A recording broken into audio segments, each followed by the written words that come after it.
I'll try to stay within sight of the camera, but I like to wander. So my name is Andrew Kalat, as introduced.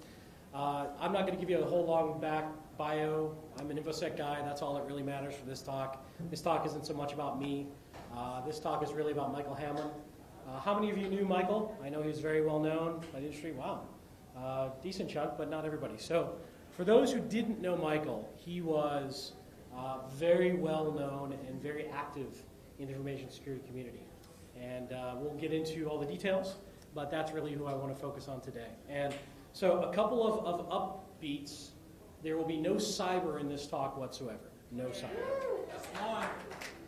Aside from that disclaimer, there'll be no more C words. All right. Warning, this is not a fun talk. This is a difficult topic. There will be difficult pictures. There will be difficult things to talk about here, but it's important. We will try to keep it light. We will try to not stay in a bad place at the end of this talk, but I have to take you on a journey. The point is that if you don't empathize and sympathize with this topic, what I have to tell you won't resonate. So I'm intentionally going to mess with your emotions. I apologize in advance, but it's important. So, other thing I want to say, apparently I've got some feedback over here. I worked with Michael's widow, Beth, and she gave her full support and input on this talk. So in no way am I trying to do anything other than honor Michael and his life and also share important information. And I would not have done this or approached this without Beth's approval. Okay, so who are we talking about? So Michael and Beth, married many years. Michael, 43, both brilliant people. Beth, for instance, is a scientist at the CDC. Not exactly, a dumb person. And that matters in this talk. She's brilliant. Michael, also brilliant. He used to work on everything from nuclear physics to working his most recent job. He had just taken his first CISO role for Green Sky Financial. And he'd done all sorts of things in between. So a brilliant guy. He traveled the world. He traveled extensively. He'd done a lot of amazing things with his career and his life, and was well known by many people. He was part of the Genshoto group, which is the first capture the flag, not first, sorry. They ran the capture the flag competition at DEF CON for many years. And were so successful before they ran it in winning it that they got asked to run it. So pretty well known. And I should have said this up front. I do apologize. This is a bit of an emotional topic for me. So I'm going to try to be numb throughout this, but if I stumble a little bit, I apologize. Also, I've got a lot of notes that I'm going to reference over here, so I apologize if I break eye contact with you. I know it's unprofessional during a talk, but there are certain specific keys I need to hit. And as I promised Martin, there's very few walls of text slides, very few, but a couple, mainly for reference. So what happened? It was Sunday, December 28th. Michael and Beth were in Texas visiting family for the Christmas holiday. They were driving along I-20 to see a friend. Somebody going the other direction on I-20 either fell asleep or went unconscious, and in essence, because they were unconscious, lost control of their vehicle, came across the median through the wire, and hit their vehicle head on. Michael and Beth were in a Nissan Rogue. The other person was in a Honda Accord. For all intents and purposes, Michael was declared at the scene and had very little consciousness after the accident, if any. I want to give you an idea of what this accident was like. Yes, this is a shocking picture. But I'm trying to get through to you guys that this is real and that this could happen to any of us. That was Michael's vehicle. This was the other vehicle. It was a front offset collision. Apparently, Nissan Rogue doesn't do so well with those. In the immediate aftermath, this was in Clyde, Texas, which is kind of in the middle of nowhere, Texas. And Beth was awake, but she had sustained a broken ankle, a deep gash on her arm, lots of bruises, lots of cuts. They had to extract her and Michael from the vehicle, and she was flown by helicopter to a hospital. The problem was nobody knew what had happened. And here's an interesting point, one of the first points that kind of matters for us.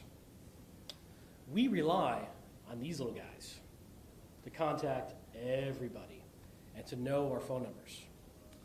In this instance, and what I imagine would happen in most instances, is Beth, when removed from the vehicle, lost all of her stuff. Even if any of it survived the crash. She didn't have a phone, she didn't have an iPad, she had nothing. So here she is in a hospital in Texas. Nobody knows she's there, and she doesn't have a good way of getting a hold of anybody after this horrific incident just occurred. Fortunately, their friend, Gil, was expecting them. And Gil, who is also an InfoSec guy, happened to have set up with Michael a find friends capability on the iPhone, which I used to stalk my girlfriend. He used it to figure out where Michael and Beth were. And he started checking, and he found that Michael's phone was on, but it was sitting on the side of the road in this weird part of I-20 where the accident occurred. He kept checking it, it wasn't moving. And he kind of just got the sense something was wrong, so he actually started calling the police in the area. And interestingly, the police kind of confirmed to him, a random person calling, this has happened, and this is how we found where Beth was. Meanwhile, Beth had no contact info of any of her friends or family. She had family in Texas. She was able to basically tell them about a website that her brother had up and running that had a phone number on it, and this is on a Sunday. They called this phone number, and fortunately, her sister-in-law was there, and that's how she started getting a little family. But the problem was, she didn't have any other contact info. So once Gil got to the hospital, he brought with him another iPad. And here's another good part of the technology. She was able to get online and look through her contacts online and then start reaching out to friends and family. But again, without this technology, I mean, when I was a kid, we had memorized everybody's phone number. Nowadays, we don't memorize anything. So it's an interesting concept. So meanwhile, they're in Texas. They live here. That's probably a key point. They're traveling. They're visiting vacation. Their car's in Park and Fly. So one of the first things they needed to do was get the car out of Park and Fly. This is actually something I helped with. I started calling Park and Fly. Called their local office, called the regional office. They didn't know what to do. And this is going to be a common theme. Very few companies have a process or a procedure to deal with these incidents. They don't know what to do. And so, like most customer service reps, they blew me off. What finally worked was tweeting out, hey, Park and Fly social media account, I'm trying to retrieve my dead friend's car. Will someone please call me? I got a call within a couple of hours, and they happily worked with me to get the car. Now, good on them. They actually didn't charge at all for the stay, and they were very good once I got their attention. But one thing that I've found through this process is that a lot of companies don't have a procedure or process for this. And one thing we found as well is that, we'll talk about this from a social engineering aspect in a bit, there's a lot of confusion when these things happen. I know everybody's bummed out right now, I'm sorry, it'll get better. So let's talk about Michael's IT footprint. And here was the fundamental problem. And I mentioned earlier, Beth is brilliant, and she is. But she's not an IT person. Michael was an uber IT person. You're going to see some pictures of his gear in a minute. And because it's his hobby, like most of us in here, he handled all of the IT for their family. Now, here's the problem. That put Beth at a severe disadvantage in terms of dealing with this problem after Michael suddenly was gone. We're going to talk about some recommendations. So, to give you an idea, Michael had just about everything you could think of from an IT footprint. Gmail, he had over 10 personal domains set up that he was hosting. He had co-location servers going. He had a bunch of stuff going at his own house. He had everything Apple ever made set up and running in his house. I'm pretty sure half of the stock price of Apple is because of Michael. And he was doing side businesses. And, I was one of Michael's closest friends, and I didn't know half the stuff he had going on. So this talk really is about how do we figure this stuff out? And more importantly, I think, how do we help our loved ones deal with this unfortunate circumstance if we're Rapidas? So to start to untangle this, once Beth was recovered and came back from Texas, we were trying to figure out what to do and how to get her back online. And this was as fundamental as she didn't even necessarily have access to the Wi-Fi. I mean, unless she had a pre-configured device. But she lost a lot of her devices, so she's got new devices. She didn't know the Wi-Fi password. That's no fault on her. But I'm sure a lot of you folks in here, if you have a partner and they're not into tech, you probably set all this up. You know, so this isn't uncommon. So it went so basic as she had a neighbor nearby come over and reset the WAF back to default so she could at least get back online at the house. Fortunately as well, Michael, unlike a lot of people today, kept paper records of his bills. If he hadn't done that, it would have been very difficult for Beth and others to figure out what Michael was up to, because we traced a lot of this back through credit card bills.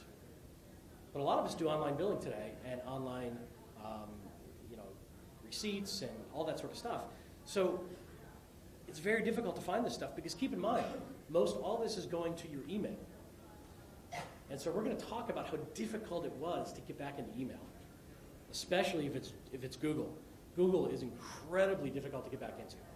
So we're going to talk about that. The other upside of this is that Beth was on most of the accounts, and Michael did make sure of that.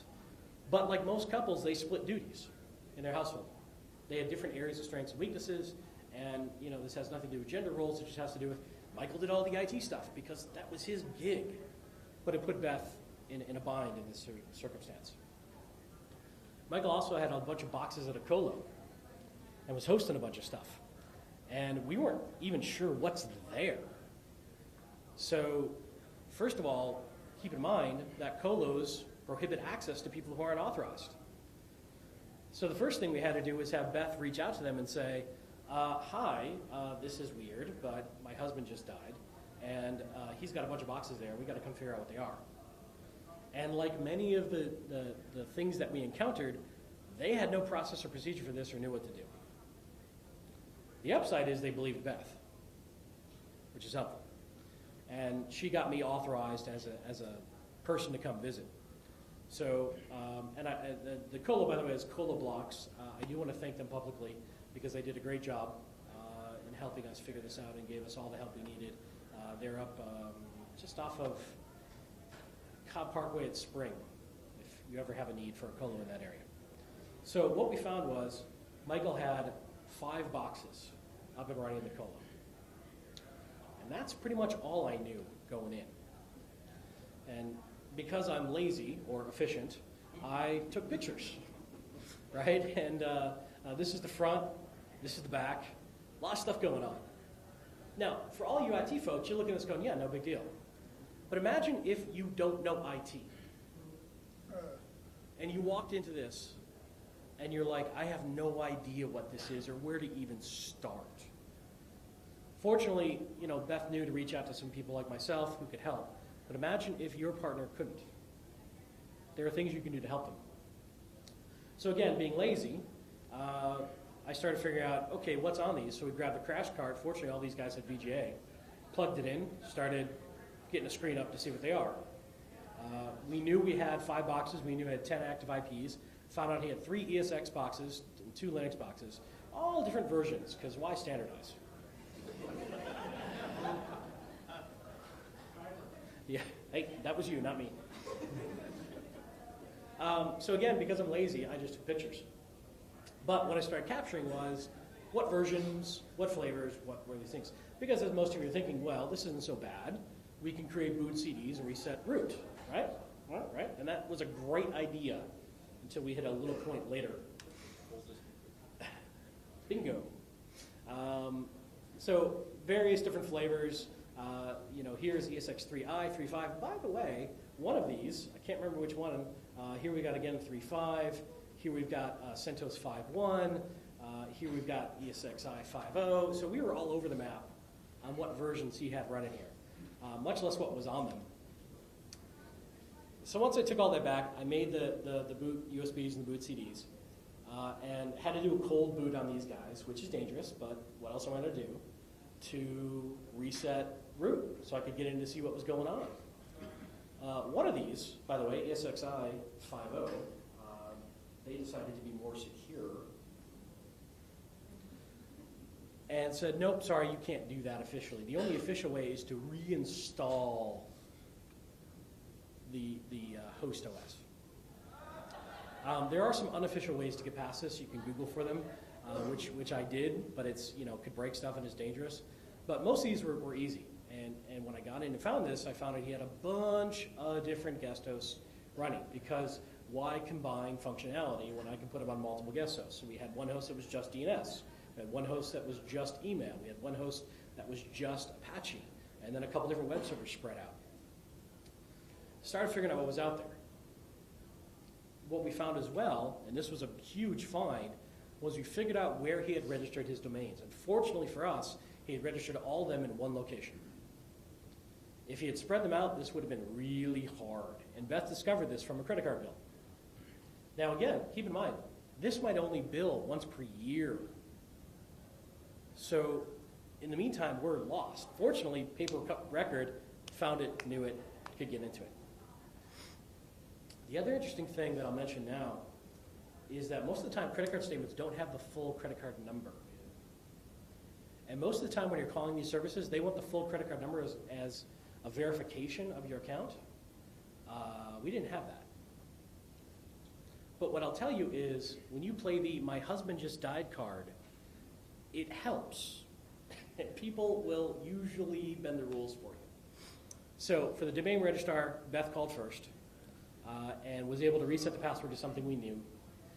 I was able to get in and found all of these 10 domains that he had up and running, and was able to map them back to what was going on at the colo and figure out what was important that we had to keep going. And we found a couple things. Remember that Brothers Business I mentioned earlier, that website, that was being hosted here, and his email. Beth had a personal domain that was hosted at this as well. So did Michael. Along with a bunch of other stuff, we actually found some people who were hosting stuff there that we had to contact and get them to come get their stuff, basically, and take their boxes and shift their hosting to someplace else. That was an interesting and awkward conversation. Pardon me. But this was a huge find. So if you can, try to use one registrar, because it makes life easier for those of us trying to clean up the mess. What we were able to do is then figure out what we wanted to shift. We took Beth's email off the server onto its own domain. We took the Brothers Business, one of their family members rebuilt the website someplace else. We repointed DNS to another web hosting provider, pulled email off, pointed it someplace else. Reason for all this, by the way, one thing I forgot to tell you guys is all this was expensive. And in a situation like that, we were trying to stop the bleeding. So there was a sense of urgency of getting this stuff shut down to get these bills to stop, right? As well as, just getting control over all this stuff. So this was probably about a month-long process to get all this figured out and shifted around and moved around. And then once we've moved everything we knew we could move, we just turned it off and see what was going to yell. Fortunately, nothing did. So we think we found and located everything. But the home infrastructure was a whole different story. Yeah, you got a question? Yeah, do you consider, or do you have the capability to do passive monitoring of some of this stuff in the meantime to figure out what DNS requests might be going? Yeah, it's a good question. I talked to the colo about that. It was interesting because the colo, and the question was, did we have the capability of doing passive monitoring on the colo infrastructure to figure out what was going on there? The short answer is the colo did not. They had just gone through an acquisition, and were just getting their monitoring stuff set back up, because I sat with the colo guy, and I'm like, great, you've got, I can't remember what the tool was. Let's go take a look at that, because that was the exact idea we had. And we pounded on for an hour and couldn't get any data back. So yeah, that would have made perfect sense, but we just couldn't get it to go. And at that point, I had already gotten enough other progress elsewhere that I just kind of brute forced it, but that is a great idea. So the home infrastructure was a bigger mess. Michael was a little bit of an IT hoarder. In fact, I'm pretty sure we can start a museum with what's in his basement. The heat load from his basement was visible on satellite. In fact, we siphoned the heat off to feed one of the power plants. And here's the problem. We had no idea what any of it did. So again, I want you to look at these next pictures and forget you know anything about IT. This is just one of many shells of gear Mike got sitting around. We can all look at that and know what that is. Pretend you don't.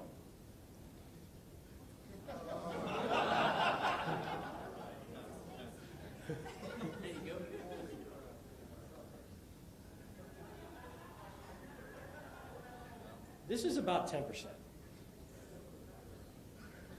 Think about this. You walk into your basement and you're like, Andy? Yeah. Sounds like a problem for tomorrow. Right. But you know, in a situation like that, you just want some sense of normalcy back. You know, and so I will tell you, we're still figuring this stuff out. This talk is not all about wins. We had some fails. We'll talk about the fails. So part of the problem that we ran into here is that we didn't know where any of the stuff was that you care about in a situation like this. Michael was a huge avid photographer. I went on one trip with him. He took over 2,800 pictures on that trip. Mind you, we were in a national park, it's what you do. We still don't know where those pictures are. It could have been on one of these servers. We're not sure. Okay? And we're not done yet, but we're going to talk about that. But at one point, after we knew we had figured out all the infrastructure that was necessary for functioning, we just said, shit, turn it off, see what happens. We didn't know what was interconnected with what. We didn't know what talked to what at the colo. We'd already had the colo shut down, so that's what we did. And at least to, you know, stop the heat load and turn off all the electrical draw and figure out where we were, the easiest thing to do was tear it back down to minimums and build it back up. And that's what we did. Michael also had, oh, hey, one more picture. Michael had a lot of Macs. He was a big Apple fan. And Apple's really, really secure if you set it up that way. Really secure. Which is great if you want to keep somebody from stealing your gear or breaking in. It really sucks when you're doing what I'm trying to do.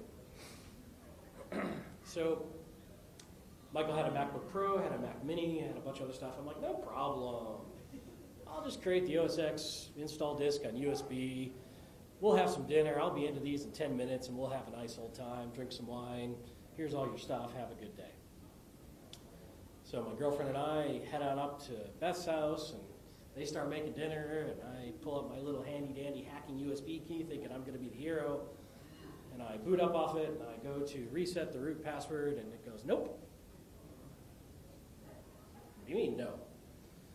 Pound on it for a little bit, look at it a little more. Can't mount the hard drive. That's weird. Oh, Michael set up full disk encryption. That's lovely. All right.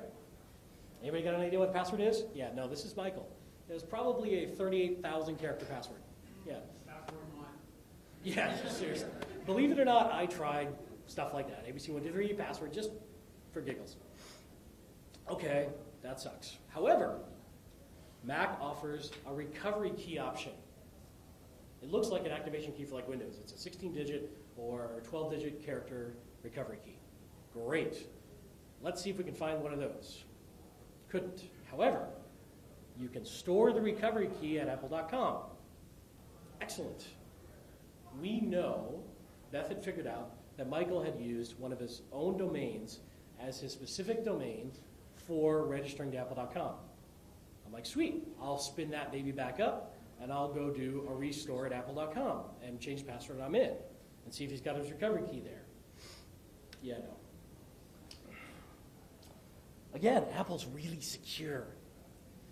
So Apple does not recognize any right of survivorship, which, by the way, this is varied for all these different cloud domains and services.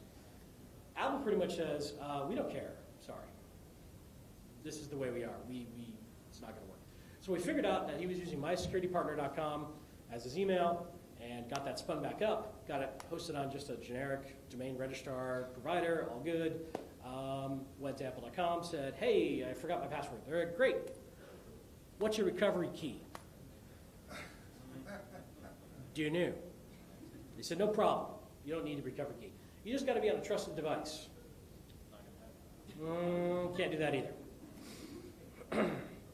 So at this point, they have this policy that you need at least 2 items for the 2-factor authentication Apple set up for recovery. Either your Apple ID password, access to a trusted device, or recovery key. I had none of those. So in this case, it was an epic fail.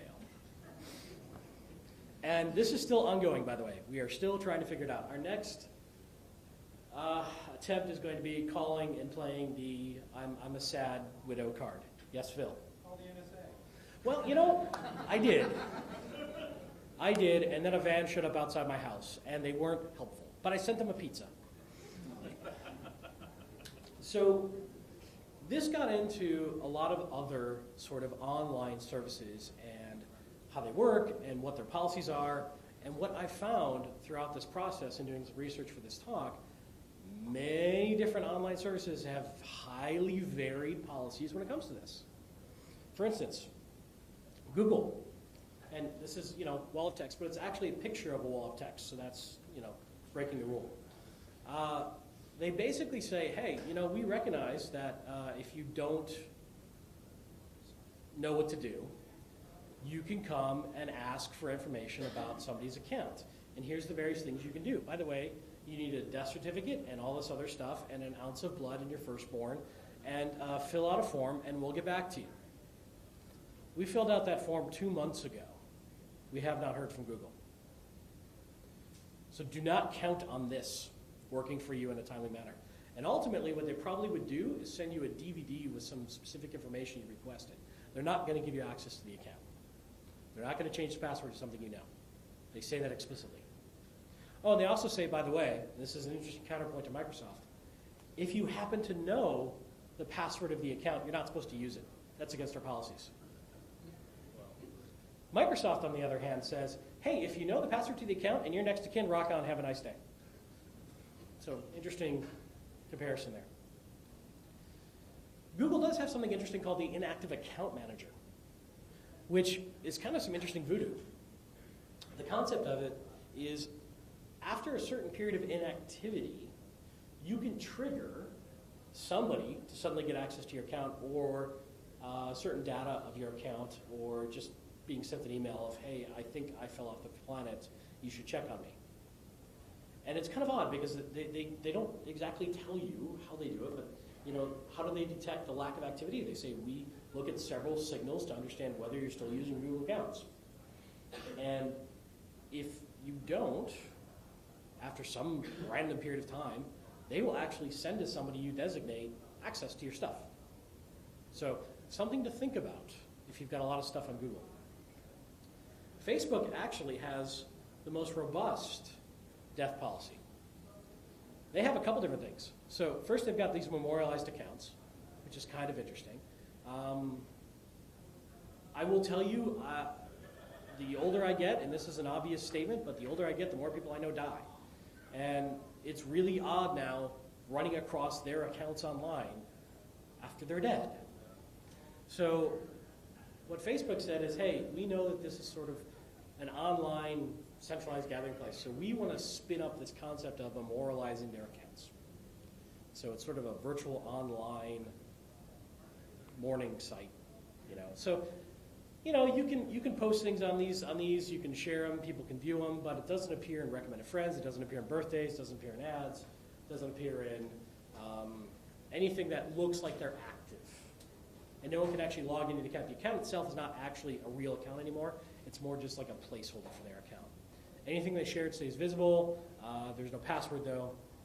And to do that, basically, Facebook has a form. And again, none of this is automated. This all goes to people who have to review it. So it's a slow process. The other option is, if you're next to kin, you can ask them to just delete the account immediately.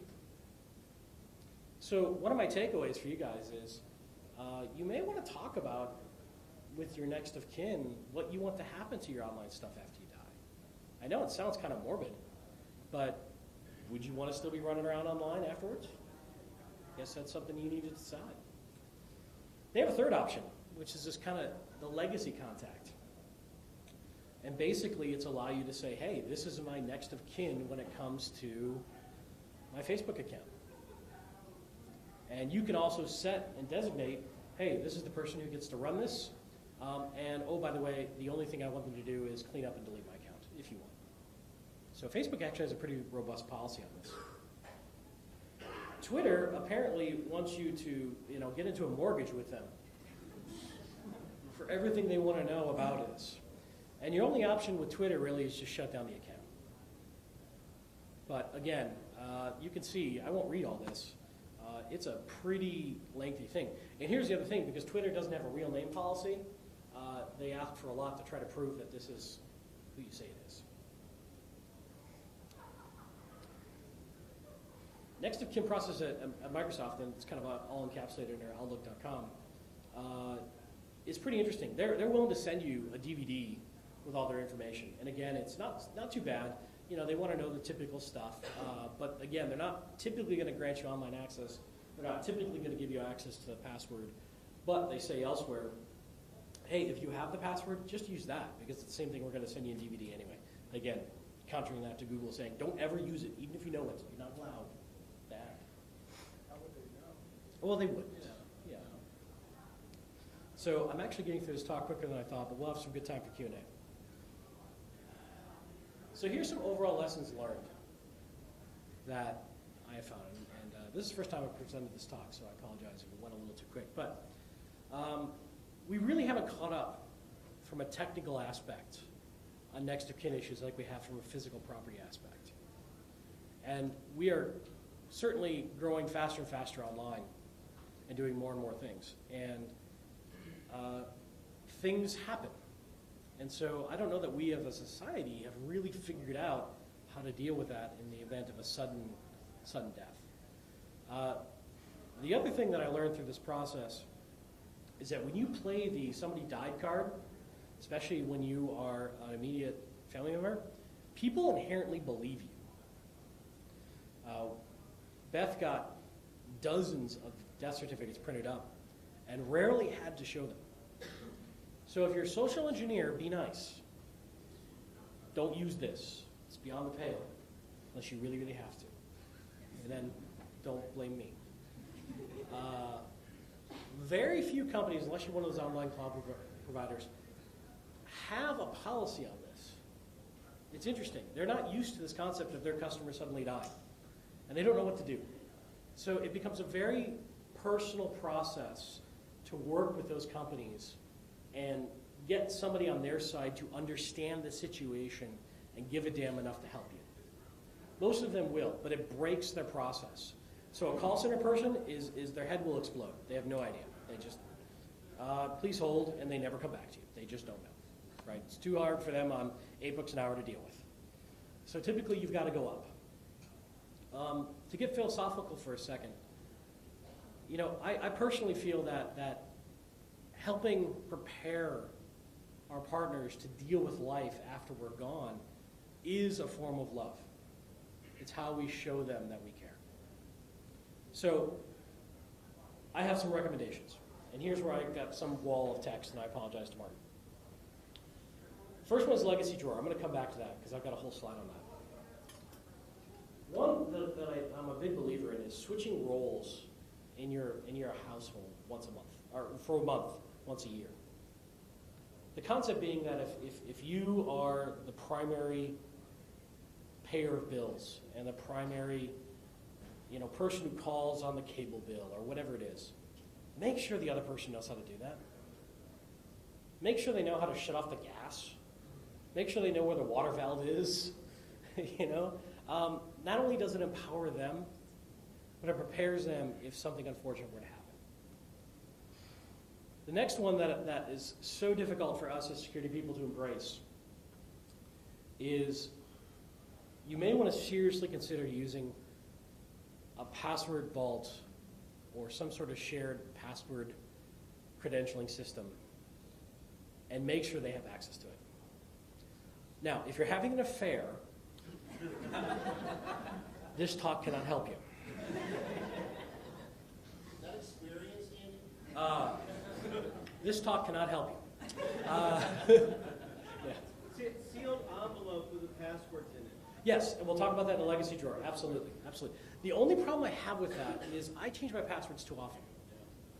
Right, so I use one of the varied password managers online, and if I can give them the master password to it that I don't change as often in that sealed password, yes. Paul gave me an iron key like 6 years ago. Yeah? I still use that. That's the main. That's my iron key. Iron key? Great idea. Yeah. Yep. And there's another password inside of it, so it's kind of like double encryption. Yeah, for those who couldn't hear Phil, he recommended an iron key, which is a little USB, has password vault inside of it, physical item, very good. Just don't have it on you during the crash. Yeah, so once a week I'll go update it for her and I shove it back in the safe. That's very good. That's good discipline. And I had her open it up a couple times to use it. She couldn't do it the first 3 times. Okay, so Phil just brought up a good point. Couldn't hear him. He had his partner try it. First 3 times, she didn't know how. So it's good to test this stuff. This is outside the normal topic of this talk, but life insurance, guys. Here's the problem. Most of us get our life insurance through our company. Michael had just switched jobs. In circumstances like this, they being the financial services industry, 10 times your income to replace you financially. You make $100,000, it's $1 million of insurance. Idea being that can be invested, you draw off 8% per year, and it replaces your income. We normally don't get that from our work. They normally do 1 or 2 times annual salary.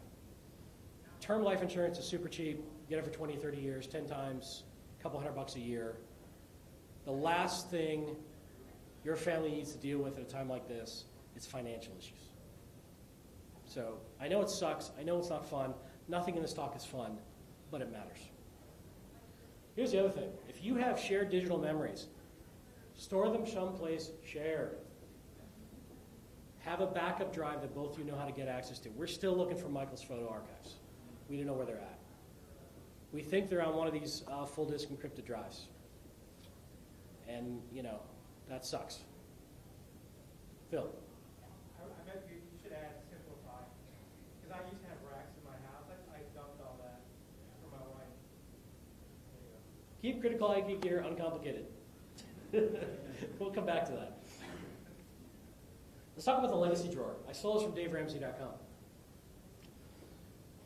This is, in essence, where you want your family members to go when you're abducted by aliens. In it, you've got your wills and oh, you have a will, right? You don't have a will? Get a fucking will. Wills and estate plans, financial account info, the institution, the account number, the password. Funeral instructions. Do you want to do something important, different, weird? Whatever. Have your asses spread by a plane over your enemy's house. I don't know. That's where it should be. Insurance policies, important documents, tax returns, at least the last couple of years. If this is in a safe deposit box, at least point them in a safe deposit box with a key, passwords to your shared account manager, contact info for your lawyers, CPAs. Point being, everything that in a time of grieving they could go to and figure out how to keep running life. You want it in one spot. Now, this is a risk. Somebody gets a hold of this, identity theft is trivial, right? So you want to maybe put this in a fireproof safe in your house, that kind of thing. This is a balanced trade-off, guys. We're trying to balance usability of life after death with information security risk. So you got to figure out what works for you, but that's what I put in here. This is on daveramsey.com. I'll eventually publish these slides somewhere. I know it's a lot of text. Yes? This is exactly the gap that a certified financial planner would fill. If you don't have Sure. one, feel free to come out and talk to me afterwards. I've got So you're a CFP? no, my partner is. Okay, great. So he's a CFP. He wants you to talk to him. Or his partner, sorry. Other recommendations. I meant to take a picture of my home IT and I forgot. I apologize. Make a simple little network map. That somebody else could. Yes? I wanted to say for a safety deposit box, Yeah. if you add other individuals to the safety deposit box, at least in my experience, it's much easier to get access to those as opposed to like being an executive. That's a great point. So, Absolutely. I don't know if everybody heard that, but for a safety deposit box, if you add an authorized access holder, they have a much easier job getting access to that safety deposit box than executor, next of kin, that sort of thing. So very good point. Label your gear. We're all anal, aren't we? OCD, or is that just me? Put a little label on, this is the router, this is the switch, this is the firewall. It really helps. It also helps, by the way, when you're traveling and something's broken and your girlfriend's calling you saying, what do I reboot? Say, the one that says router. Okay, that helps. Keep your critical IT gear at home uncomplicated. As Phil was saying, yeah, we all love having racks and racks and racks of gear, and you can do that, but make that all lab gear if you can. If you live with other people, this is all predicated on the concept that you have a partner, right? If you don't, I'm sorry, and there's online dating sites that you can peruse. Maybe that will help. If not, try to keep your home IT gear uncomplicated so that it's fixable by others. On a serious note, you know, our time here is unknown. Make your time here worth it. You don't know what's going to happen. You know, Michael was a phenomenal guy, and I remember Michael not for the toys he had or the stuff he bought. Not that there's anything wrong with that, believe me, I like toys. But I remember him for the things he did, the things he experienced, and the contributions he made to the stuff he cared about. Right? And you know, frankly, I don't care if he did stuff that other people valued. What I thought most resonated is what he did in the stuff that he valued and that he was passionate about. So, you know, one thing this experience has taught me is that our time is unknown and it's finite. So this isn't dress rehearsal. This is it. So try to make it worth it. You know, and ultimately talk to your partner about death. It's a terrible topic. Nobody wants to talk about it. And it's not fun. I know, all you guys are glum. Don't worry, we're going to head back up in a second here. We're almost done. But let them know what you want. Let them know what you care about. Let them know what you would want to have happen after they're gone. You know, finally, this is, you know, as I said, what we got, this opportunity. So make it worth it. This is some stuff that can really help your loved ones in the event something unfortunate were to happen. I never wanted to go through this process. I'm sure Beth didn't. But I'm hoping that sharing this with you guys is somewhat useful. I know a lot of us will go, yeah, it's a great idea, and then we're going to get home, and something's going to be on TV, or we're going to get into a video game, and we're not going to do this. But try to do this. Even if you only get 10% of it, you're better off. So, with that, any questions? This is Michael. I know I bummed you guys all out. All right, no questions. One last thing I want to say. We have a special guest who helped me with this. Beth is here. Beth, you just want to stand up or wave? This is Beth Hamlin.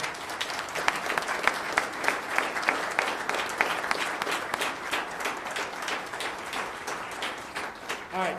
I know it's a weird talk, not your typical thing. I do want to thank B-Sides for letting me do this. And if you guys want to talk offline about any of this, I'm happy. I'll be at the after party drinking heavily. And thanks. Thanks, guys. Thanks.